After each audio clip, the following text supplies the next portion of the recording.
इस वक्त कौशांबी से सर्वेश दुबे भी हमारे साथ जुड़े हुए हैं। सर्वेश, वहां पर गर्मी का किस तरीके का आलम, और इस वक्त जिस बूथ पर आप खड़े हैं वहां पर क्या लोग पहुंच रहे हैं, या फिर गर्मी की वजह से अभी थोड़ा कम मतदान चल रहा है, या फिर मतदान स्लो हो चुका है? देखिए, कौशांबी में सुबह से ही गर्मी के बावजूद मतदान हो रहा है और तमाम जो लोग हैं वो यहाँ पर मतदान करने आ रहे हैं। सीधे आप देख सकते हैं कि यहाँ पर विनोद सोनकर जी, जो कि बीजेपी के प्रत्याशी हैं, वो पहुंचे हैं। 2 बार से सांसद हैं, उन्होंने वोट दिया है। हम उनसे बातचीत कर लेते हैं। सर, सबसे पहले ये बताएं कि किन मुद्दों को लेकर ये वोट हो रहा है और किस तरह से जीत के प्रति आप आश्वस्त हैं? देखिए, माननीय प्रधानमंत्री जी के विकसित भारत संकल्प को पूरा करने के लिए हम कार्यकर्ताओं ने भी संकल्प लिया है कि हम कदम से कदम मिला के साथ चलेंगे और कौशांबी को भी विकसित बनाने के संकल्प को पूरा करेंगे। आप 10 साल से इस सीट पर सांसद थे, कौन से ऐसे विकास कार्य अभी अधूरे रह गए जिनको एक बार फिर से पूरा करने की इच्छा रखते हैं? देखिए, विकास किया है, विकास करेंगे। विकास एक सतत प्रक्रिया है, उसको लगातार करना है। अभी तो हमने केवल नींव रखी है, अभी कौशांबी की भव्य इमारत बनना बाकी है। आपने पत्नी और बच्चों के साथ आम मतदाता की तरह लाइन में लगकर वोट किया है, क्या मैसेज है इसके पीछे?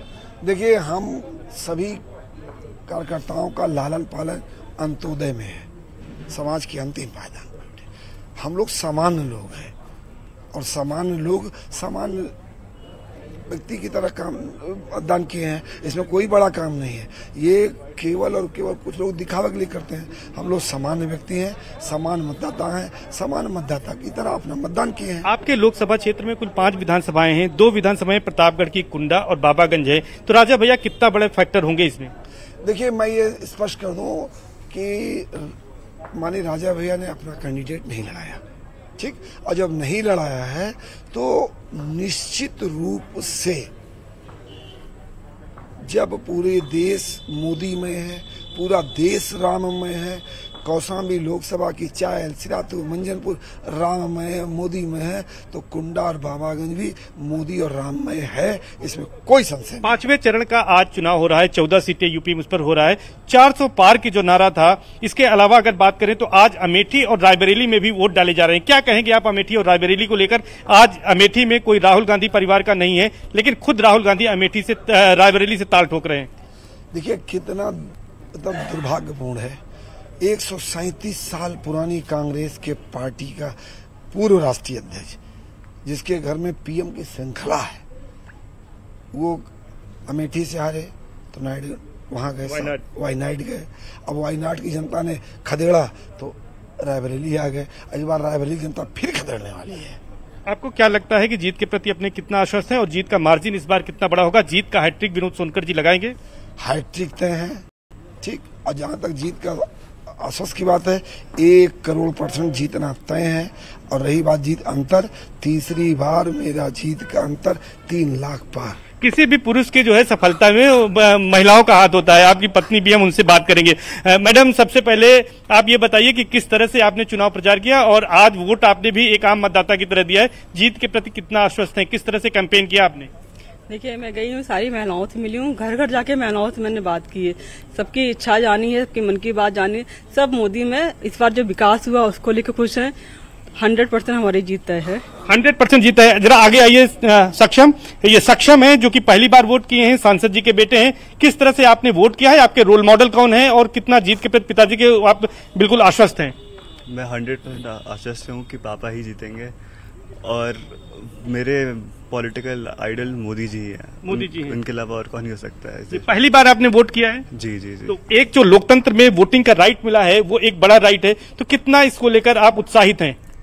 आप बातचीत जारी रखेगा सर्वेश, आप बातचीत जारी रखेगा, आपके पास लौटेंगे क्योंकि जालौन का रुख करना भी बहुत जरूरी है। जालौन में क्या जनता सोचती है, वहां से हमारे सहयोगी अमितगंज जी जुड़े हुए हैं। अमित, जरा वहां की तस्वीरें दिखाएं। क्या मतदान सुचारू रूप से चल रहा है? क्या अपडेट आपके पास? देखिए नलिनी जी, मैं आपको बताना चाहूंगा, मैं अपने कैमरामैन सोनू से कहूंगा, देखिए भारत की आधी आबादी कितनी जागरूक है। अपने आप लोग स्याही दिखा दीजिए उंगली के पहले सर, जितनी आप देखिए भारत की आधी आबादी कितनी जागरूक है। मैम, आप इस तरफ आ जाइए। देखिए, इनके हाथों में बैंड भी बांधा जा रहा है। देखिए, ये सबके हाथ में एक एक बैंड लगाया गया है, जिन्होंने वोट कास्ट किया। मैम, अपना बैंड भी दिखाई और स्याही दिखाई पहले। ये देखिए, स्याही और बैंड। मुझे लगता है कि नली इस ये सेंटर है, जहां तक मैं अपने कैमरामैन से पूरा घुमाइए, यहाँ मैक्सिमम महिलाएं आई हैं जो इतनी धूप में धूप की चिंता न किए बिना, देखे इनकी चेहरे खुशी कुछ कह रही है। आपने वोट डाला कि नहीं पहले बताइए। जी हाँ, जरूर डाल दिया। अरे हंस रही, कुछ बता दीजिए, क्या कहना चाह रही हैं? हम पूछेंगे। कुछ नहीं कहना चाह रहे हैं, वोट डाला है। महिलाओं के क्या मुख्य मुद्दे हैं यहाँ मैम?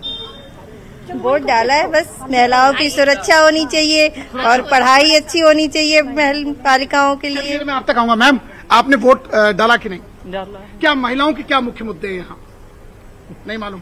चलिए आप बताइए, आपने वोट तो डाला ना जी। मैम, महिलाओं की क्या मुद्दे? महिलाओं के लिए मेन मुद्दे शिक्षा और सुरक्षा, ये दोनों महिलाओं के लिए बहुत जरूरी है। अगर आप सहमत हो तो इनके लिए ताली बजाइए पहले सब। आप आपकी इनके साथ, अगर महिलाओं की इन बात सहमत हो सब ताली बजाए।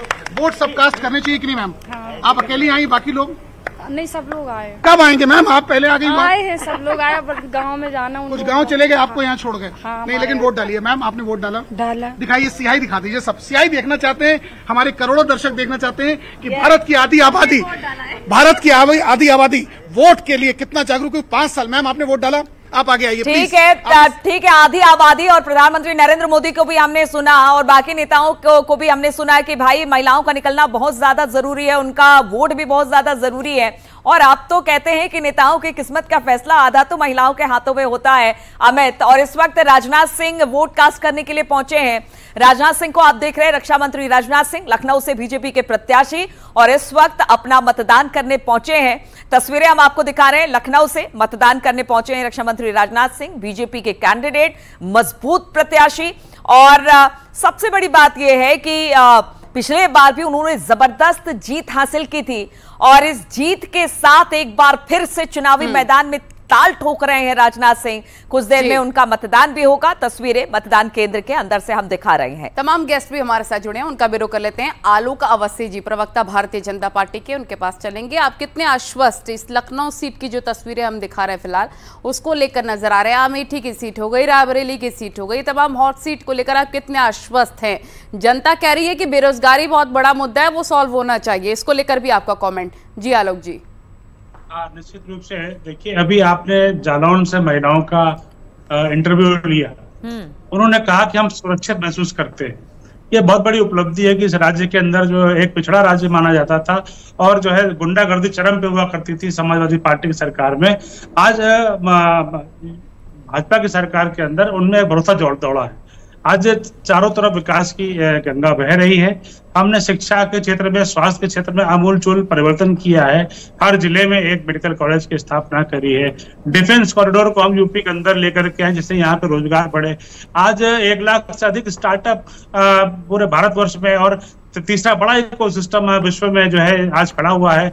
110 यूनिकॉर्न, जिसमें कि $1 बिलियन का इन्वेस्टमेंट होता है एक यूनिकॉर्न में, और कम से कम 5000 से अधिक लोगों को रोजगार मिलता है। यह भारत के अंदर आज विकास गाथा कही जा रही है। भारत का फॉरेन रिजर्व बढ़ा है, भारत का रक्षा क्षेत्र बढ़ा है, आज विश्व में भारत का मान बढ़ रहा है। भारत से आज तमाम बच्चे, बिल्कुल। तो आलोक अवस्थी जी, आप ये कहना चाह रहे हैं कि चाहे वो मोदी सरकार हो, योगी सरकार हो, अपनी अपनी जगह पर राज्य में या फिर केंद्र में बीजेपी अच्छा काम कर रही है और विकास के साथ ही वो लोगों के बीच में जा रही है, जनता से वोट मांग रही है। हमारे साथ सौरभ दुबे, राजनीतिक विश्लेषक भी जुड़े हुए हैं। सौरभ, आप ये सब कुछ देख रहे होंगे, लोकसभा चुनाव में पिछली बार जबरदस्त जीत थी, इस बार भी पूरे दमखम के साथ बीजेपी 400 सीट नारी के साथ मैदान में उतरी हुई है, लेकिन सभी अपने अपने दावे कर रहे हैं। आप बीजेपी को कहां देखते हैं? बाकी पार्टियां, क्योंकि इस बार अगर उत्तर प्रदेश की बात की जाए, कांग्रेस और एसपी का गठबंधन हुआ है, ये सारे समीकरण क्या कहते हैं इस लोकसभा चुनाव को लेकर? देखिए, इस चुनाव में मुझे लगता है भारतीय जनता पार्टी जो है वो नया आयाम जो है स्थापित करने के लिए पहले लक्ष्य उन्होंने 400 का दिया हुआ था, और जब 2014 की बात थी तो 272 सीटों के साथ वो पूर्ण बहुमत से उनकी सरकार थी, और उस वक्त कैंपेन भी चलाया था उन्होंने 272 सीटों का पूर्ण बहुमत वाली, और वो उसको प्राप्त किया था। उसके बाद जब 2019 का चुनाव हुआ तो उसमें वो 303 सीटों को प्राप्त किया उन्होंने। उस समय भी उन्होंने 300 पार की बात की थी और वो प्राप्त मिला। अब की बार वो 400 पार की बात कर रहे हैं, लेकिन जिस प्रकार से मुझे लगता है कि वोट परसेंटेज अभी 2-3 जो चरण था उसमें कम रहा था, लेकिन उसके बाद लगातार बढ़ता हुआ दिख रहा है हमें। तीसरे चरण में, चौथे चरण में तो बहुत अच्छा हुआ, और आज भी मुझे उम्मीद है जिस प्रकार से वोटर निकल करके भारी संख्या में वोट कर रहे हैं, वोट परसेंटेज बढ़ेगा और ये बढ़ा हुआ वोट परसेंटेज कहीं ना कहीं 2014 के चुनाव में, 2019 के चुनाव में, 2017 यूपी लेकिन सौरभ दुबे जी, अगर खास तौर पर उत्तर प्रदेश की बात की जाए तो कांग्रेस और एसपी साथ आई है और इस बार कह रहे हैं ये चुनाव अलग है। इस बार चुनाव अलग इस तरीके से है क्योंकि बहुत सारे वादे बीजेपी ने किए थे, उसको निभाया नहीं। उस बात को लेकर चाहे वो कांग्रेस हो या फिर एसपी हो, वो चुनावी मैदान में है। और रायबरेली अमेठी को लेकर खास तौर पे आपका विश्लेषण क्या है? देखिए, मुझे लगता है उत्तर प्रदेश की जो 22 करोड़ जनता है वो उत्तर प्रदेश के लिए स्थायी नेतृत्व देखना चाहती है, जो कि उसको योगी आदित्यनाथ के रूप में मिल रहा है। और वो यह भी चाहती है कि देश में उसको स्थायी नेतृत्व मिले, उसको कोई संविदा पे सरकार नहीं चाहिए। रही बात रायबरेली और अमेठी की, अमेठी में तो हमने देखा कि जिस प्रकार से स्मृति ईरानी जी को प्लेट में इन्होंने सौंप दी, इन्होंने तो सौंप दे दी, उनको सौंप दी अपनी सीट जो है। क्योंकि जिन राहुल गांधी जी की बात हो रही थी, कार्यकर्ता लगातार कह रहे थे, वहां के नेता कह रहे थे, शीर्ष नेतृत्व कह रहा था कि आदरणीय राहुल गांधी जी आप अमेठी से चुनाव लड़िए ताकि कार्यकर्ताओं में जोश आए, ताकि आपके नेता और मजबूती के साथ चुनाव लड़ चुके। लेकिन वो आप वहां से भाग गए, आपने अपने जो है दूसरे को सीट दी और अब चले गए रायबरेली। अगर कहीं गलती से रायबरेली राहुल गांधी हार गए तो कांग्रेस तो उत्तर प्रदेश के मानचित्र से गायब हो जाएगी। तो यह बात कांग्रेस पार्टी को, ये जो बातें आप कह रहे हैं जनता तय करेगी। मैं आपके पास लौटूंगी क्योंकि यहाँ पर वक्त हो गया एक छोटे से ब्रेक का, लेकिन ब्रेक के उस पार जब हम लौटेंगे तो समाजवादी पार्टी के प्रवक्ता दीपक रंजन जी से इस पर रिएक्शन लेंगे।